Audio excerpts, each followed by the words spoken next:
Tap to stop. Sutta Pitaka बौद्ध धर्म का एक ग्रंथ है। यह ग्रंथ त्रिपिटक के 3 भागों में से एक है। सुत्तपिटक में तर्क और संवादों के रूप में भगवान बुद्ध के सिद्धांतों का संग्रह है।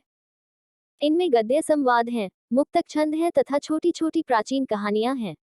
यह 5 निकायों या संग्रहों में विभक्त है। 1. परिचय। संपादित करें। इस पिटक के 5 भाग हैं जो निकाय कहलाते हैं। निकाय का अर्थ है समूह। इन 5 भागों में छोटे बड़े सुत संग्रहित हैं, इसीलिए वे निकाय कहलाते हैं। निकाय के लिए संगीति शब्द का भी प्रयोग हुआ है। आरंभ में, जबकि त्रिपिटक लिपिबद्ध नहीं था, भिक्षु एक साथ सुत्तों का पारायण करते थे।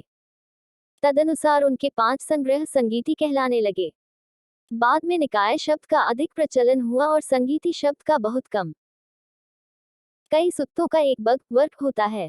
एक ही सुत के कई भान भी होते हैं। 8000 अक्षरों का भानवार होता है। तदनुसार एक एक निकाय की अक्षर संख्या का भी निर्धारण हो सकता है। उदाहरण के लिए दीर्घ निकाय के 34 सुत हैं और भानवार 64। इस प्रकार सारे दीर्घ निकाय में 5,12,000 अक्षर हैं। सुत्तों में भगवान तथा सारिपुत्र मौदगल्यान आनंद जैसे उसे कतिपय शिष्यों के उपदेश संग्रहित हैं। शिष्यों के उपदेश भी भगवान द्वारा अनुमोदित हैं। प्रत्येक सुत की एक भूमिका है, जिसका बड़ा ऐतिहासिक मत है। उसमें इन मतों का उल्लेख है कि कब, किस स्थान पर, किस व्यक्ति या किन व्यक्तियों को वह उपदेश दिया गया था और श्रोताओं पर उसका क्या प्रभाव पड़ा। अधिकतर सुत गद्य में हैं, कुछ पद्य में और कुछ गद्य पद्य दोनों में। एक ही उपदेश कई सुत्तों में आया है, कहीं संक्षेप में और कहीं विस्तार में। उनमें पुनरुक्तियों की बहुलता है। उनके संक्षिप्तीकरण के लिए कय्याल का प्रयोग किया गया है। कुछ परिप्रश्नात्मक है। उनमें कहीं कहीं आख्यानों और ऐतिहासिक घटनाओं का भी प्रयोग किया गया है। सुत्तपिटक उपमाओं का भी बहुत बड़ा भंडार है। कभी कभी भगवान उपमाओं के सहारे भी उपदेश देते थे। श्रोताओं में राजा से लेकर रंग तक, भोले भाले किसान से लेकर महान दार्शनिक तक थे। उन सब के अनुरूप ये उपमाएं जीवन के अनेक क्षेत्रों से ली गई हैं। बुद्ध जीवनी, धर्म, दर्शन, इतिहास आदि सभी दृष्टियों से सुत्तपिटक त्रिपिटक का सबसे महत्वपूर्ण भाग है। बुद्ध गया के बोधिगम्य के नीचे बुद्धत्व की प्राप्ति से लेकर कुशीनगर में महापरिनिर्वाण तक 45 वर्ष भगवान बुद्ध ने जो लोकसेवा की, उसका विवरण सुत्तपिटक में मिलता है। मध्य मंडल में किन किन महाजनपदों में उन्होंने चारिका की, लोगों में कैसे मिले जुले, उनकी छोटी छोटी समस्याओं से लेकर बड़ी बड़ी समस्याओं तक के समाधान में उन्होंने कैसे पथ प्रदर्शन किया, अपने संदेश के प्रचार में उन्हें किन किन कठिनाइयों का सामना करना पड़ा, इन सब बातों का वर्णन हमें सुत्तपिटक में मिलता है। भगवान बुद्ध के जीवन संबंधी ऐतिहासिक घटनाओं का वर्णन ही नहीं, अपितु उनके महान शिष्यों की जीवन झांकियां भी इसमें मिलती हैं। सुत्तपिटक का सबसे बड़ा महत्व भगवान द्वारा उपदिष्ट साधनों पद्धति में है।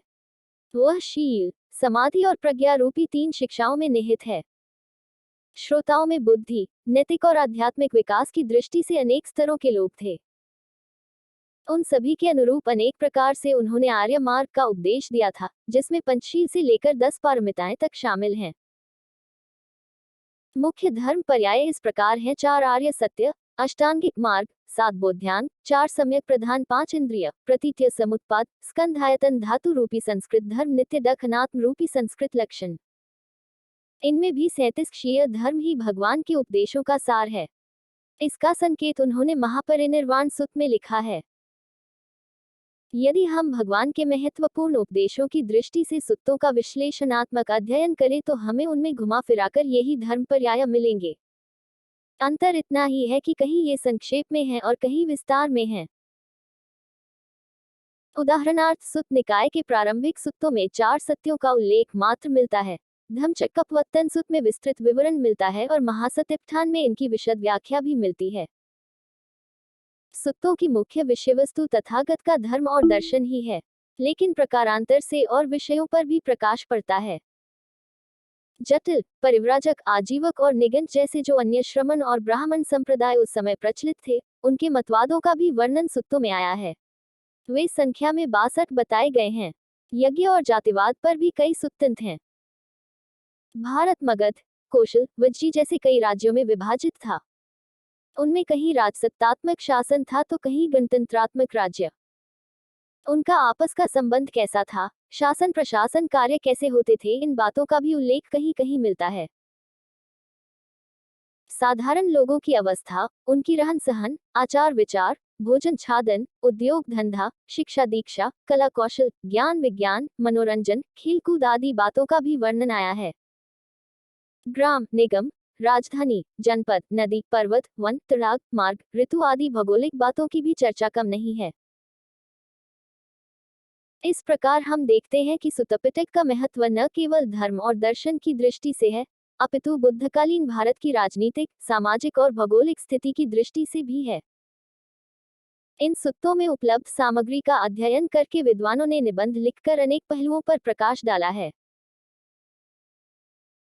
सुतपिटक के 5 निकाय इस प्रकार हैं: दिग् निकाय, मध्यम निकाय, संयुक्त निकाय, अंगुत्तर निकाय और खुद्दक निकाय। सर्वास्तिवादियों के सूत्र पिटक में भी 5 इन लिस्ट विंडो व्हाट्सएप